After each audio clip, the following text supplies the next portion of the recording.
Here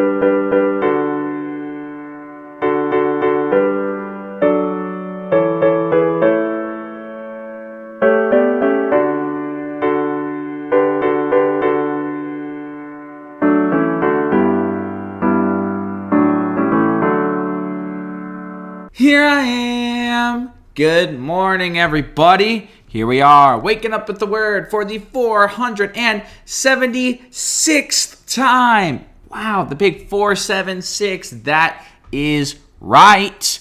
What an incredible achievement, all by God's grace, always, of course. Sorry, if you heard a little sound there, I kicked something. I don't know what it was, but probably you didn't hear it. But we've come such a long way, and I really just don't see why we would have to stop. As long as the Lord is with us, which he is, as long as we are faithful to him, then we could keep doing this until our time comes, until the Lord says it's time to come home in one way or another. I think we'll get to keep waking up with the word. So get ready to see this face when I'm like 80, still doing this.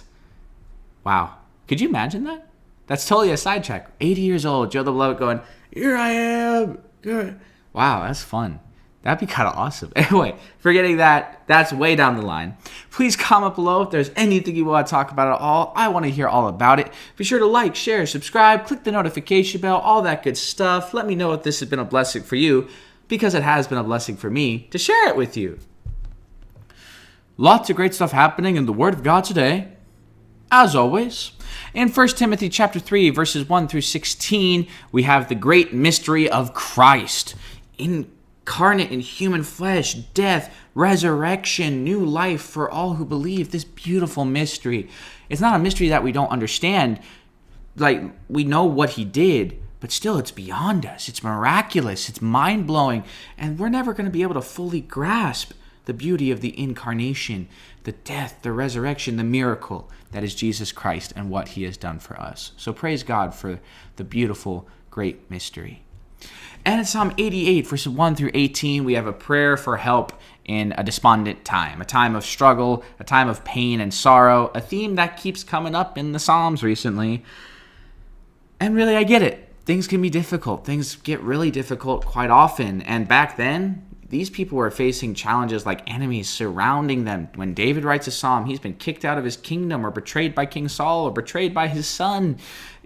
The psalmists went through a lot of stuff throughout their time in this world, and in our lives things look different, but our struggles are still very real, and we need God's help. Our prayers should go to him directly whenever we need help, and whenever things are great, we should lift up praise to him, and when things are difficult, we should still lift up praise. It's good stuff. And in Proverbs 25, verses 20 through 22, we have some advice about loving your enemies, specifically treating them very well, because then you heap coals of fire on their head. Essentially what it means is that they have nothing on you. They may hate you, they may persecute you and seek to destroy you, but the more you love them, the more you show that you have truly been changed by God, the more you show yourself to be faithful. The enemy can't destroy you because they can't drag you down, because you keep allowing God to lift you up. So there you go. I'm sorry. Hey, Elijah. Sorry about this. Could you turn that light just a little bit over there? It's kind of like right in my eye. I apologize for the delay. Elijah's my awesome lighting guy. We're going to make a quick adjustment. Thank you so much. All right. Sorry that made me a little darker. It was hurting my eye. But today we are going to be in Jeremiah chapter 31, verses 33 through 34. And this is a really cool moment in the Jeremiah narrative where, kind of a spoiler alert, the new covenant is foreshadowed. The beginning of the covenant that leads to Jesus Christ and what he has done for us, that whole new covenant era that we now live in. This is kind of talking about the birth of that. It's this hopeful look at the future, and I want to talk about it. So please join me in Jeremiah 31, verses 33 through 34. But this is the covenant that I will make with the house of Israel after those days, says the Lord. I will put my law in their minds and write it on their hearts, and I will be their God, and they shall be my people. No more shall every man teach his neighbor and every man his brother, saying, Know the Lord, for they shall all know me. They all shall know me, from the least of them to the greatest of them, says the Lord. For I will forgive their iniquity, and their sin I will remember no more.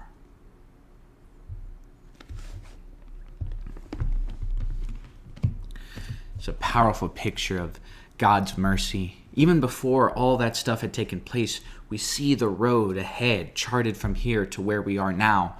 And it's just beautiful. And I want to talk all about it. Let's dive right in. After all of the darkness the children of Israel have been experiencing at this point, after all of the judgments, proclamations, and promises of punishment, after all of the seeming hopelessness revealed to them, this passage shows us the beginnings of a true and eternal hope. These verses show the foundation of the new covenant, a covenant that would restore God's relationship with his people, a covenant built on love, forgiveness, and mercy, first for the Jews, and then one day for all people. Everyone was covered. God's law would no longer be about rituals, regulations, and ceremonies. It would be about hearts that had been transformed through forgiveness of iniquity and true faith in the Lord. Through this new covenant, we don't just get to serve God, we get to know him, to have a relationship with him regardless of where we come from or what we have done.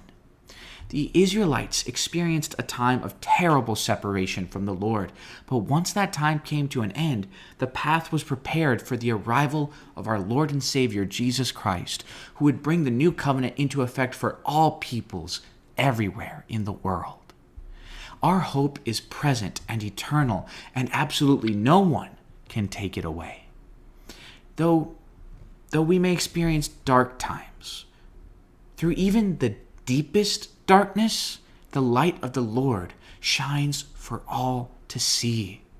And because of that, nothing could ever rob us of our hope and joy. Please pray with me. Dear Father in heaven, thank you so much for this day. Lord, help us to never forget all the struggles and trials that people went through on the road to you, Lord, on the road to bringing Christ into this world. It was a difficult journey for the Israelites, for all the people who lived for you and served you, but it brought us here, Lord. We see that path charted here. The new covenant was always the plan. You wanted to bring all of us into the family, into the fold. We thank you for your love and mercy that made this covenant possible.